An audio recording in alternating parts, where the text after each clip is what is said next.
Well, good morning and thank you very much for joining us. I am Yori Folare. It's the season. We're moving steadily towards the two-year mark of the Tinubu administration, which is going to be on the 29th of May. And everybody is talking about a midterm report in the first term of this administration. Our guest this morning is Dr. Daniel Bwala, Special Advisor to the President on Media and Policy Communication. He joins us from our Abuja studio. Dr. Daniel Bwala, good morning to you, sir. Good morning, sir. Thank you for having me. Good morning. Our pleasure. Well, as I was saying, it's a very popular subject matter now, looking at the, performance review of the president. Well, maybe I'll come to an itemized series of questions, but by and large, generally speaking, would you say that the president, the president's administration, has lived up to expectation? Yes, so good morning to your viewers as well. I think that President Bola Tinubu's administration has not just lived up to expectation, but to me, it has gone a little beyond expectation, given that this is not 4 years, but 2 years. And probably as we continue with the interview, I will roll out some of the achievements that the administration has done, but only because the president took tough decisions that placed Nigerians in a bit of hardship, albeit the results are getting evident every day. Well, I suppose one of the most important aspects of our daily lives must be the economic reform of this administration. The economic reform, we've heard that it's an absolutely essential reform to take on, and there are many aspects to it. But it has also brought along economic hardships, hasn't it? How would you sort of speak to that particular aspect, whereas it's indispensable for us to go that route, but the economic hardships are what they are?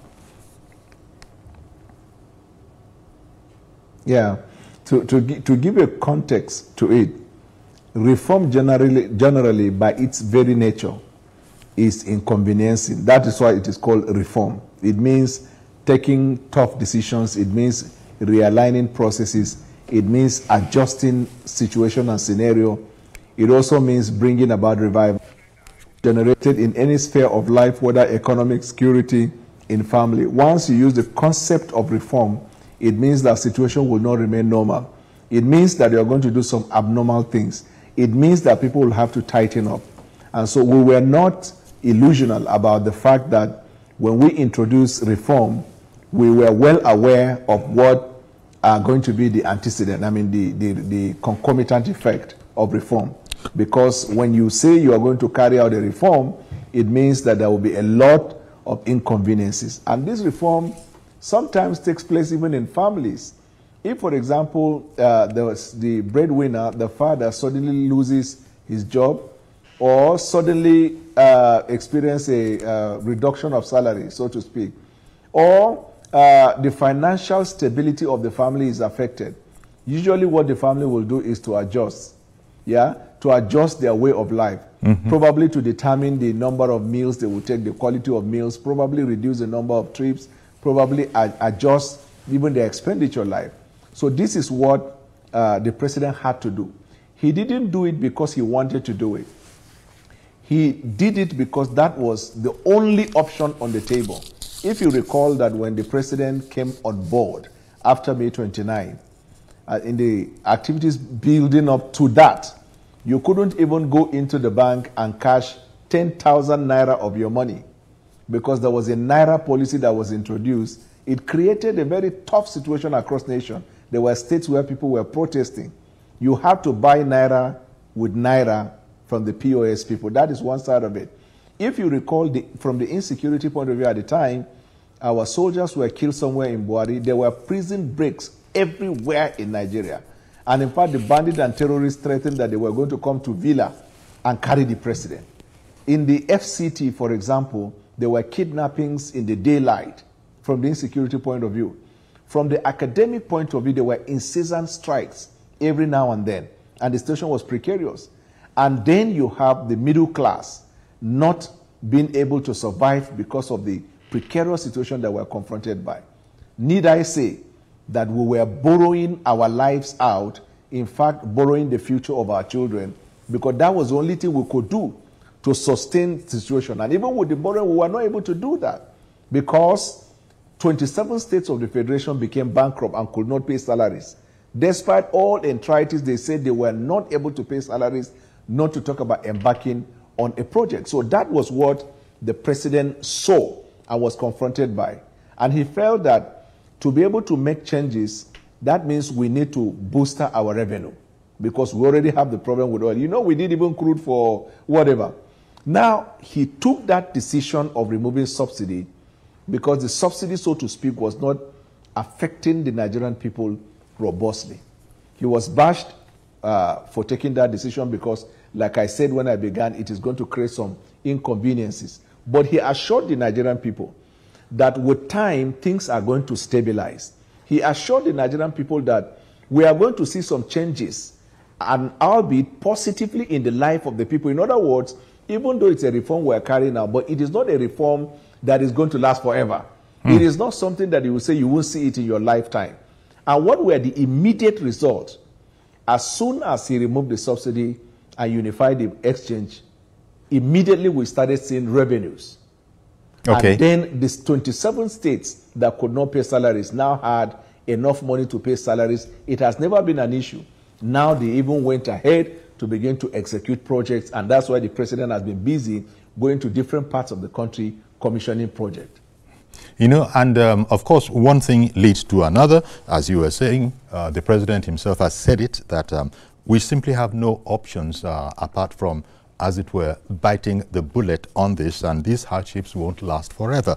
But in the event, the removal of fuel subsidy and the unification of the Naira, but in particular, the removal of fuel subsidy, the price just shot up. The price of fuel shot right up, and there was a time when it was threatening to go over 1,000 Naira a litre. But sort of interestingly, that has begun to adjust. We began to see, you know, Dangote, for instance, has announced that there's going to be a further coming down of the price. And I think as of this morning, depending on where you are in the country, people are buying fuel at 880 Naira per litre, and it might vary from place to place. This is as the president had predicted when he was sort of assuaging our pain that he himself felt. He knew there was no option to it. But it's interesting that the price is coming down. It's just that in the Nigeria that we are today, even 880 Naira, whereas those who buy fuel on a daily basis will know that something has happened, it has come down. It still is very high, and this has affected transportation, which in turn has led your administration to begin to look at alternatives. So we're hearing of gas and electricity, perhaps. Speak to that area of some of the measures that this administration is taking to assuage the very dire situation. So usually when you remove fuel subsidy, what it means is that you are now going to allow the market forces to act. And in the action of the market forces, it is going to be based on demand and supply. And then the consumer, they are the king in the given scenario. So if, for example, you are a seller of a product and you think you will take advantage of the people, less people will patronize you. And then there will be competition in the market because somebody will come up with a less value in terms of Naira for the product, same product that you are selling. And when they gravitate towards him, you are going to be forced to also have to come down. And this type of market forces activities will take time. But after a while, it will balance. I think that's what they say is the basic principles of economics. But the other side to it is, the flip side to the rising cost of fuel price, for example, is that we have bad roads all over Nigeria. Removal of subsidy enabled us to have resources now to invest in ensuring that we have good roads, which will boost our trade and also give employment.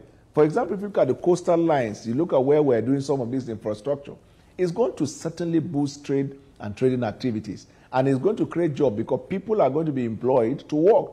The value chain will be that some people are employed to work, other people are selling product, other people are supplying, and it is part of part of economics.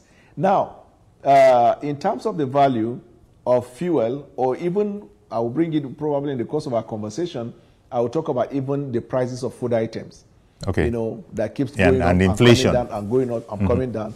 Some of the, and inflation, the report in April showed that the inflation came down by a point. So these are realities. These are realities. And we are well aware as citizens of the country that there are certain indices and effects in our economic lives that are artificial. So for example, some of the causes of the rising cost of food items are not natural. Individuals who feel they are going to work against the government will buy large, volume of food items, hold it, and ensure that it is not in the market so that the prices of items will go up. Then they will come back and then begin to sell at a higher price. We have seen that, in fact, at a point, law enforcement started, arresting some of these individuals, that you have a large volume and then you keep it and holding it. But we know that if it is based on organic economic activities, certainly even the World Bank attested to the fact that we have been able to give a modest growth to the economy. Now, the effect of this policy decision of the president, for example, has brought about resources that we're able to reinvest in NEL Fund. Now you have over 350,000 students who have benefited from the NEL Fund. That members, people who come from families that are indigent, will be able to fund their education, where tuition fees are paid, and then the cost of living. If you allow me, I will then run them down. For example, we talked about fuel subsidy. We talked about the doubling of our revenue. We talked about debt service reduction, reduced by from 97% to 68%. Foreign exchange reserve, when we took it, it was 33 billion. Now it's over 40 billion. And we have that money. We're reducing debt services. We're investing in infrastructure, and we keep going on and on. If you come to the inflation, I told you we had a reduction. And then we have the direct foreign investment. It increased by 7%. The tax reform bill we have introduced is going to positively affect the middle class and small and medium scale enterprises. People who work and earn below certain threshold will not have to pay tax. Some of the details are there. It has expanded the tax net and created opportunities for the Nigerian people. What about consumer credit scheme, which was introduced last year? Now, people can access credit, and it is the hope of this administration that 50% of the working class, will be able to benefit from that credit scheme by 2030. In the area of infrastructure, I told you earlier, I said we have the Lagos-Ibadan Expressway. We have been able to enhance the operation of the railway, and we reduce travel time. The Abuja-Kaduna Highway will cost a massive upgrade there. If you look at Lagos-Calabar Coastal Highway, over 700-kilometer coastal highway, activities there that has created jobs, and then it's going to affect us positively. There is also the upgrade of standardization of our airport.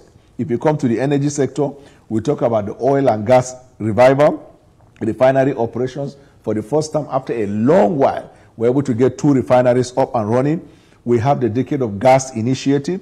We have the Sustainable Energy Access Project, which was launched.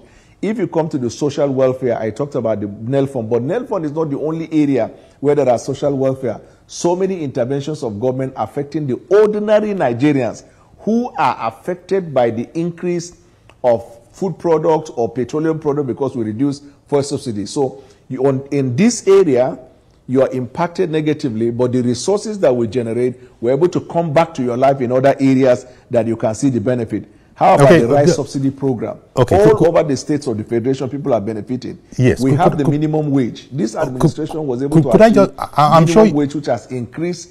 Dr. Bwala, I'm sorry to interrupt you. You will definitely touch on those areas, but could I just come in with the administration projected a modest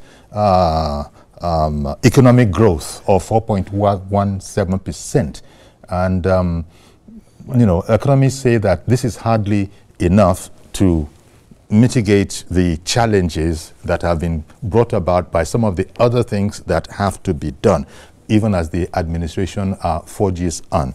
But you see, this growth I don't know. There are all sorts of things. There's the exchange rate component of it, and then this projection of 4.17%. It's not really enough. But is it that it was expected, and that we can hope that it will get better? Because perhaps it getting better will depend on Nigeria becoming productive and actually beginning to, export and yes, create value. Yes. Yes, we accept, I won't even say the verdict, but the opinion of the World Bank when they say we will have to increase the growth by up to 5% in order to meet with the $1 trillion economy by 2030. Government is about projection, and that's what the whole essence of economy is about: projection. You project, and then you work towards achieving it. In the course of doing it, if you have problem, you're able to correct them, because government is not perfect. Government can never be perfect. So, for example, like you rightly put out, in order to steer that kind of speedy growth of the economy, we have to be able to affect the means of production. If you look at government effort in, for example, providing access to loans for small and medium enterprises, it gets towards that, because you will stimulate the economy when the middle class are very active in the economy. Even the investment of the president in critical areas of the economy that create production, for example, the consumer, the credit. When you give credit to Nigerians, they're able to invest in business, and then you stimulate the economy. This administration is actually looking into any and every area possible to stimulate the economy or to push the economy. But you have to, we are not oblivious of the fact of where we are and the deficiency that we have on ground. If you see nations of the world that are able to get that kind of speed in their economic development, there are nations that have, for example, stable power supply, nations that have infrastructure to a level where you will say it is considerable, and economies that also have a means of production to a large extent in all the places. When this administration, when President Bwala Tinubu took the oath of office, these things are not there. So we are pushing the envelope, and even if our speed is not commensurate to the expectation of the World Bank, but they have acknowledged one fact, that we have been able to create a modest growth, which means that we are not where we were, even though we are not where we're expected to be. So the progress is being made, and government will look into areas it needs to, for example, work hard and ensure that the growth is faster than the way it is at the moment. Okay. It is, we are not adversarial to reports, we are not adversarial to opinions, but we also have our facts when opinions are offered to give as to the reason why the speed is not commensurate to the expectation. But the Nigerian people can see the effort of government, and I believe it's a matter of time when things will begin to stabilize and it will be over. There are difficulties in providing perhaps an adequate social safety net, as it is called. And you've been talking about aspects of this. And I know that there's a competition for very, very important needs that would impact directly the ordinary citizenry. And this is a challenge. But Nigerians are simply grappling with this problem, and I suppose employment is a part of it. The president did promise, even in his campaign, in coming to office, that these would be addressed. Things like that, employment would be addressed. But again, the president doesn't have control of the global economy, and this perhaps has been a bit difficult. Nigeria Labour Congress, they are up in arms. They are complaining, as labor congresses are all over the world. This whole matter of they would like a boost in employment level in Nigeria. How difficult has this been? There are 2 or 3 factors that affect employment. But we must see that no nation of the world succeeds by everybody being employed to public service. Actually, because we are practicing a mixture of capitalism and a bit of socialism, we know that in a capitalist economy, the employment is largely done by the private sector. Because right. everybody can be in government. In fact, you do your best to shrink the government so that there will be private sector participation in the economy. They are the true drivers of the economy. So when the president promised employment, for example, he's not looking to employ people in public service. But what he meant is that the economy will be stimulated to a point where everybody will want to participate in the economy. And participation in the economy is what creates the jobs. So take, for example, if Mr. Abdul Karim access the credit and Mr. Abdul Karim invests the money in business, he will probably need to employ 1, 2, or 3 people to even begin the business. He will need somebody like an accountant, he will probably need a salesperson, or he will need an admin officer. So Mr. Abdul Karim, even at kickoff, has 3 people employed. And then you multiply Mr. Abdul Karim by the number of citizens that are able to access the credit. 1. 2, if you make goods and services workable, then that means there are people who already have the capital. All they want is a working environment so they can invest in the economy. If they invest in that economy, it will create jobs. Take, for example, the coastal project that we have in the road. From when it began, look at the employment that was generated as a result of that. The engineers will be employed and they will need people. Side people will need people. Labor. If you look at the value chain, you will see that a lot of people are going to be employed in that.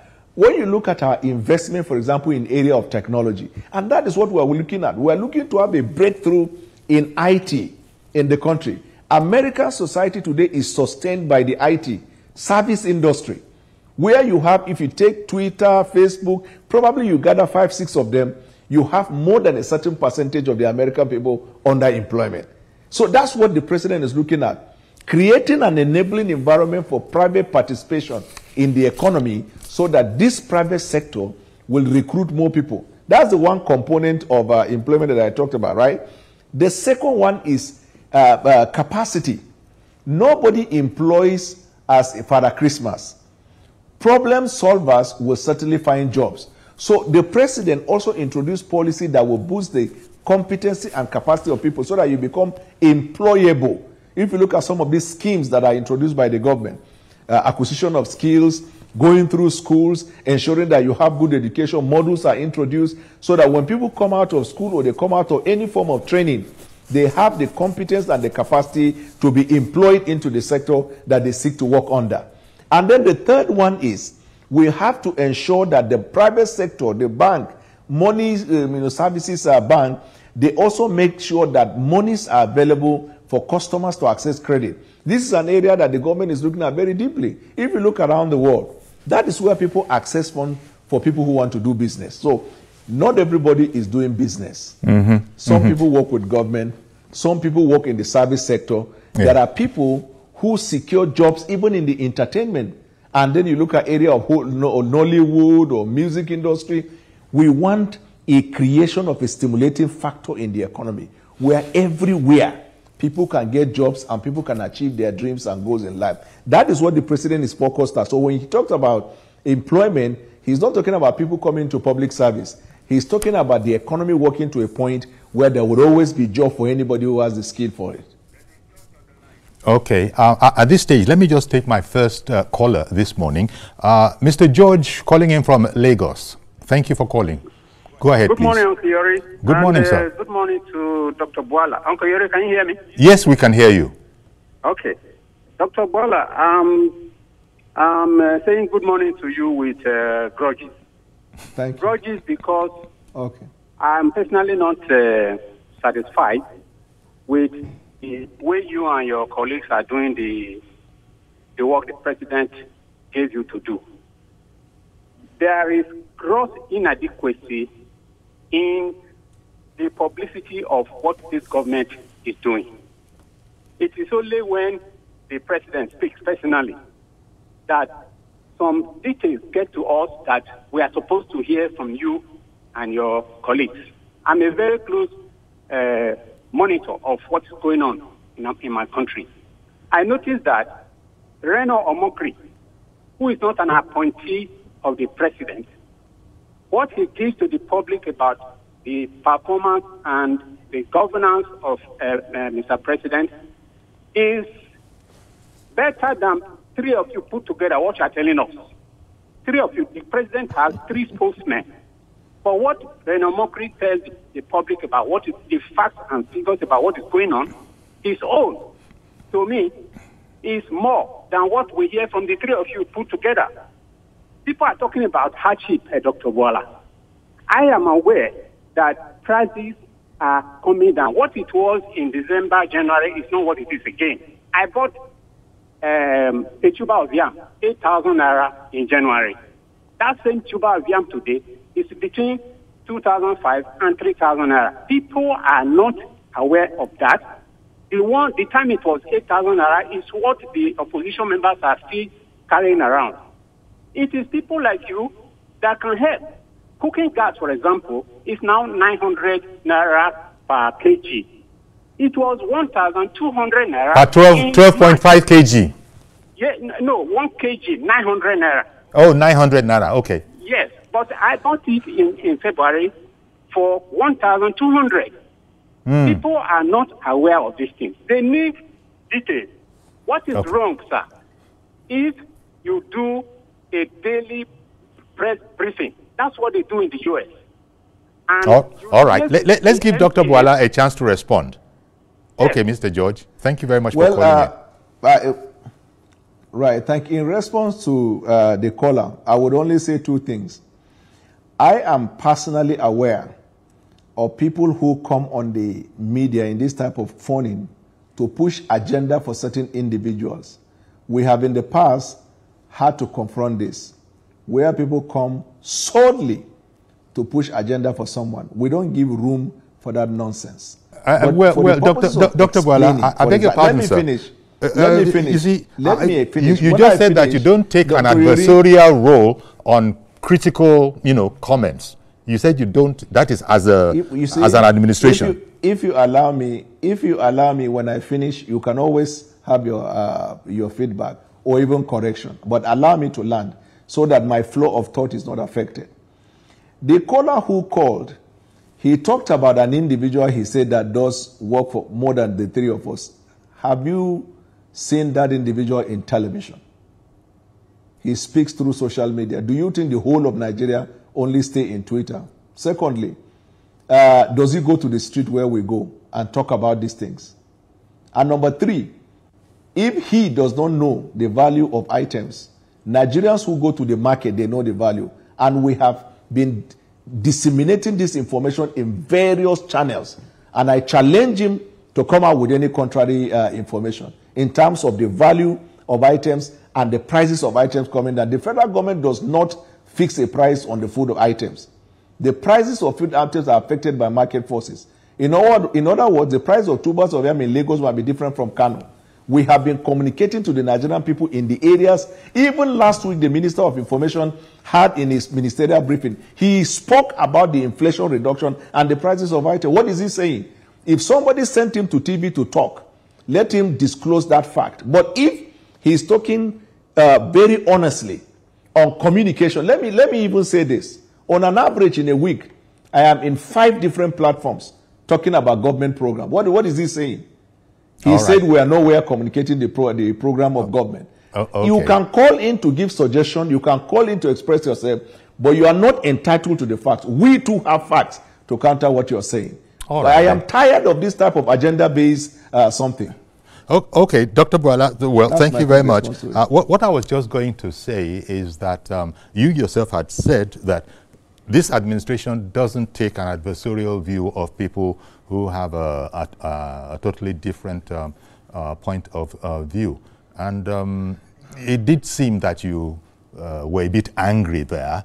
You actually referred to something. Yes, I am. I am angry because all this nonsense. I am angry because he was personal. He mentioned my name. He mentioned our names. He said he's disappointed in us, and he lied that we're not doing what we're doing. If he said he's concerned that he doesn't have enough information, that's fair enough. But when you impugn on my character, I have a constitutional right to reply to it. Especially when I know that some of these things are agenda-based. All right, then. We'll cool down a bit. Dr. Bwala, I'll take a quick break now, cool things down a bit, and I'll come back and we'll continue this conversation. I'd like to speak. I'd like you to speak when we come back on a very, very important aspect, and that is electricity, supply, especially as that sector is now talking about a cost-reflective tariff. It's going up again, and without electricity, we all know that business is going to be well nigh impossible. All of that when we come back. Do please stay with us.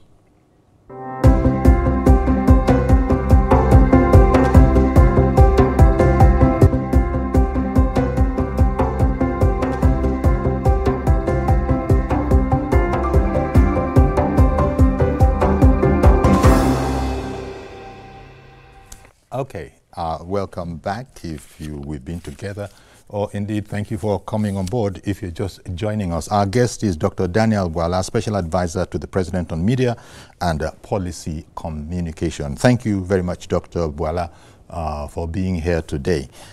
Now, I spoke about the electricity sector just before we went, because it looks like, well, Nigerians, they still have to tighten their belts a bit, because suddenly we are now, that is another area of subsidy that people have gotten used to.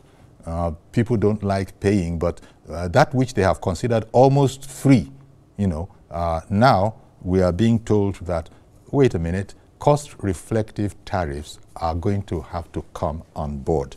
I was listening to the managing director of the disco over the weekend, and and I was hearing that it's a very tough situation for them, but at the end of the day, they get blamed because they cannot distribute what they do not have. But they seem to be the people that everybody sees. They were not being distributed to, and they complain that, well, what do you want us to do if we don't get enough from the transmission company? What do we do? So these are areas that Nigerians are sort of prepared. We've been prepped now that we're coming to the electricity sector, and it's unavoidable, isn't it? This is going to add to the shall we say, the load that Nigerians have to bear, with good reason. But this is it. It's like not yet Uhuru. Yes, and they have been communicating to the Nigerian people on their programs, their objective, and if they have difficulties, they also communicate the difficulty. I know that the Minister of Power in the last ministerial briefing talked to Nigerians extensively on the Ministry of Power, what the expectations are, and what are the challenges. So probably they will get it fixed. Okay. Okay. I have another caller. Good morning. Who is on the line? Okay, my name is Canis. Okay, Mr. Canis, please go ahead. Okay, I want to appreciate Daniel on your studio. He's spoken so well so far. But one thing I find not actually correct, or what they do that I feel it is not correct, is this. They are always very quick to take the glory of whatever administration that handed over to the current one, but they will somehow find a way to dodge away from the liabilities. Like Daniel is somebody that I've followed for quite a long time now, before he ported and now came back. Before sometimes I hardly try to watch him, unlike before. But like he was the person, when he was marketing for the same government that handed over to the one he's working for now. He has the history of what transpired from 2015 to date. So when he comes to the studio and say the government, the previous government handed over to the one he's working for now, and the economic was so bad, but not putting it in context that, okay, even the time before the one that took over, there were issues. The pandemic was a major blow to major countries in the world. Nigeria is not an exception. It costs a lot of havoc to the economic of this country. These were these that made the economic went bad up to date. Then easily saying that the 24 states were unable to pay salaries and all, which actually the same thing happened in the previous government when they gave them some bailout and all of that. And many governors were commissioning projects. What they rather do, they prefer commissioning projects than paying salaries. Not as if they were not having the monies to pay salaries, because if they pay salaries, the monies that will go into their pocket will not come. So they would rather prefer to do projects and commission those projects while the workers suffer in terms of payment. Forgive me for butting in. Forgive me for butting in, but that was then. And, you know, for whatever, you know, the way it is. But this is now. And what Dr. Bwala is saying... Yes, I am only trying to put it into perspective. That Indeed. Yes, while he's trying to either paint the government he's working for now, because it is not ABC or SDP that handed over to the current president. It was the same APC that handed over to the same APC. So I think I get the point that you're making. Let's Dr. Bwala respond to that. Okay. Well, yeah, fair comment from the caller. But my response is that I was asked the question to analyze the government of President Bola Tinubu. So I didn't need to travel back to analyzing the government that he took over from. And when I talked about context, I was talking about what he was confronted by when he came on board and why he had to take the decision he took. So if you are expecting me in giving the context on which the president took those decisions, that I should have probably gone back to give also excuses for the previous decision government and give excuses for another government, I may run foul of answering the specific question asked to me by the uncle, which is to assess President Bola Tinubu's performance vis-a-vis the decision he has taken. So that's the reason in conversation you stay on the question. Okay, exactly. But and then allow me, Mr. Yori, to also say something. This last caller, you can see he was fair in his question, even though he disagreed. But we accept it because it is fair-minded person. Okay. The previous one that asked, his name is George. Mr. Yori, he is he's a customer to your program. And anytime he comes to your program, watch the question. I can pull back and send to you more than 5 of the times he came on the program. Specific agenda he's pushing for certain individuals. There are people he doesn't mention their name. And he has that penchant. It's important that Nigerian people know why we reacted to him. Because, and I also expect, Dr. Yori, that you find him and caution him so that if he has an issue with anybody, let him come out and talk about the issue. But don't hide under this program to be pushing an agenda.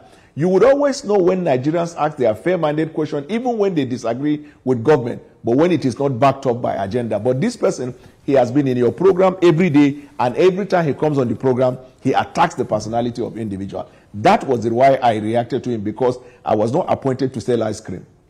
All right, then. I intentionally, let you have your complete say, lest you think that there is anything untoward going on. It is not for me to defend that particular caller.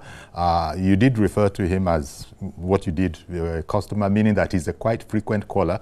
There are quite a bunch of people who are quite frequent on our program. And he has always been, a supporter and to some extent a critic of the administration when need be. But enough of that. I'm not going to go beyond that by way of defending him. And when you were speaking about, looking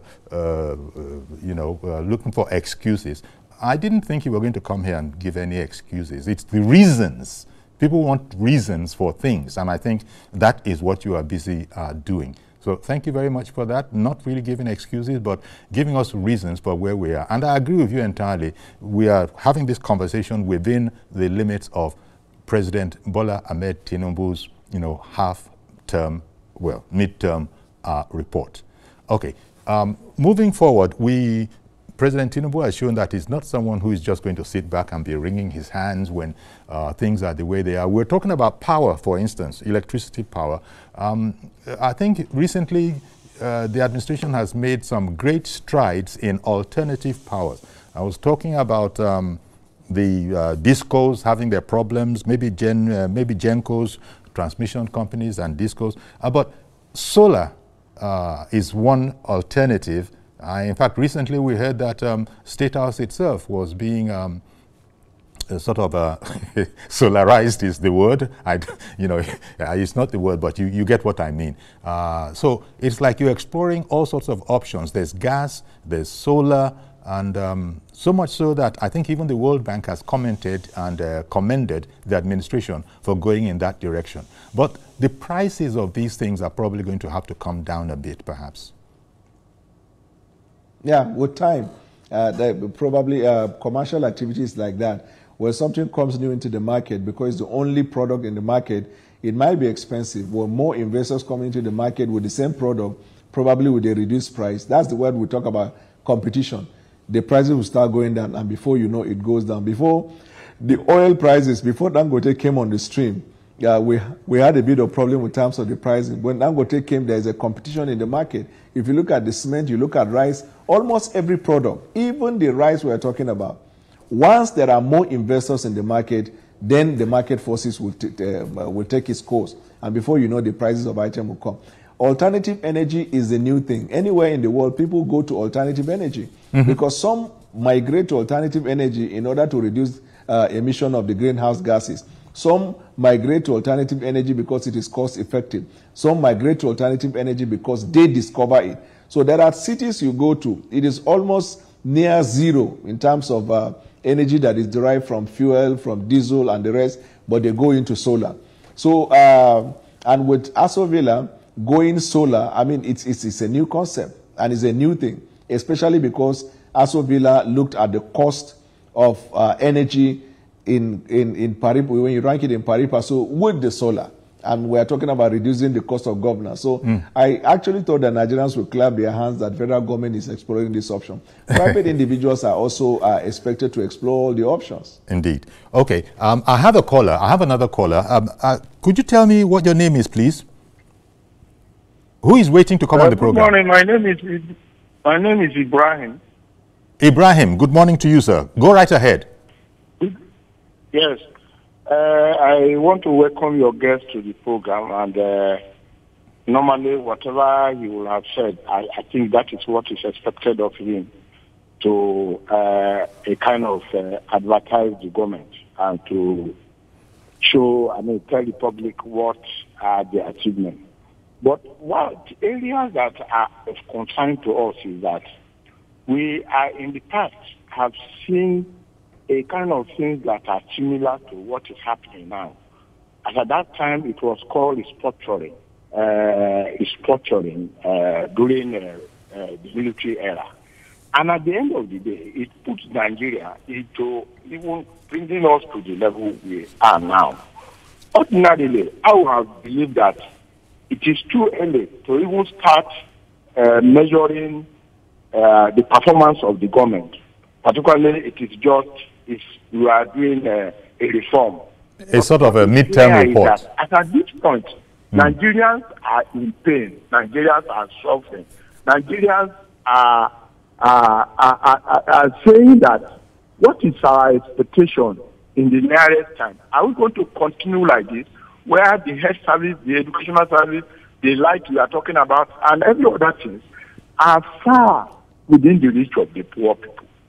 So how are we going to do it? All right. Thank you very much for calling in, Ibrahim. Appreciate your call. But the whole point of Dr. Bwala and his colleagues speaking to the public is following from, the president's admonition that, look, let people know where we are. Let people know what we are doing. People perhaps don't know enough. And I think all of them have taken up that particular challenge, and that's why you have Dr. Bwala here, among other people, sort of highlighting, publicizing the efforts. They might not be complete yet, but we might not have reached a stage of completion, but let us know what is being done. Dr. Bwala, over to you. Yeah. So, for example, with respect to the common man, one is that at every given time you are expected to, even if the masses do not assess your performance, you are expected to reappraise what you're doing. That's why the president ordered the ministers from time to time to engage the Nigerian people on the key performance indicators. It's part of communicating. And I'm sure that my sister Hadiza Bwala has at one time communicated to the people to access through their various apps or through the website to see part-time the performance of ministers in critical areas of the economy.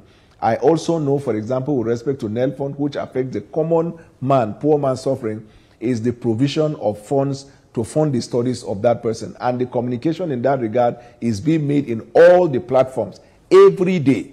With respect to the policy of the president in the area of food production, food services, inflation, and the rest, communication is being made by us on a daily basis. We use all available platforms. We use social media. We use the legacy media, the mainstream. We use our own visit. We do town halls. We go to street and hold meetings with people. We get feedback from the Nigerian people because that's government is, okay, as we are talking today, if I ask the caller which country is the strongest economy in the world, I'm sure he will agree that it is the United States of America. If you tune into any of the TV stations of America right now, you will see that the citizens are complaining that the services of the government is not enough. So everywhere, people will express their expectations and their desire, and we welcome that. But our point is that we are given facts and figures about what we are doing. I am saying even at this midterm, we have massive success in this administration of President Bwala Tinubu, and I talked about them in the area of the netfall. I talked about agriculture. I talked about the standardization of airport, the construction of road, the upgrade of roads, the coastal highway. We talked about local government autonomy is the devolution of power and resources to the state and to the local government. Let's talk about security. Let's talk about when thank you, sir. Let's talk about security as well. That's another concern because it links to everything that you've been saying before. It is only in peace that you can get progress and development. Right. So, for example, the local government autonomy that I talked about, what was it set out to achieve, or what is the intent and the purpose of local government autonomy? It is to deal with the root causes of insecurity. Where are the places where we have insecurity in Nigeria? They are in the localities, in local government, and in state, but largely across local government in Nigeria, especially when you talk about, whether you talk about banditry, whether you talked about the terrorists. They don't come to towns like Abuja. They hardly come to the capitals of state. They strike and operate in those local levels. So local government autonomy that was introduced, which brought about resources to the local government, can aid the state to create a vigilante in every local government in Nigeria, can aid the state in providing weapons, arms, and logistics to people who act as vigilante, who, one, will serve as frontline guards, and two, they will serve as collectors of intelligence for law enforcement. That same local government autonomy would have devolved finances to the local government, where the local government chairman, for example, will help in boosting dispensary for people to access health, mother care, childbirth, chieftaincy matters. Local government people are being paid, creating economic activities in the local level. Because these guys come and recruit the people at the local level because of the abject poverty in those places. Take, for example, where I come from in Borno with the Boko Haram. They come to these villages and give them stipends, small money, to be giving them information about armed forces, the soldiers, and the operation of law enforcement. Okay. Now, with local government autonomy, assuming there is a local government chairman who has enough funds to create economic activities in those places, you discover that the Nigerian people who are suffering in those places will have more confidence in government, and they will rather put their allegiance to government and give information to the government than succumbing to the whims and caprices of the insurgent. And that's why President Bwala Tinubu has been urging the governors, not commanding, but urging the governors to also trickle down the deliverables of this good governance that has brought resources to their state in dealing with insecurity. Because the foundation of the country either survives or dies on security or insecurity. Okay, Dr. Bwala, there's so very much more to talk about, and that's to be expected because there's so very much that is being done. But then you are going to be taking up on many other programs, I imagine, even on our station and other stations, and so people will see the efforts or get to learn about the efforts of the Tinubu administration. So I want to thank you for coming in. Our time has run out. But as I said, you have opportunities on some of our other programs and on other channels to explain a bit more about the efforts of the Tinubu administration. So I want to thank you very much for coming today. Thank you. And speaking with us. Okay. Thank you for having me. Our pleasure. Thank you. So we're going to have to leave it there for now. Do please join us tomorrow for a fresh edition. I am Iyori Folare. Bye-bye for now.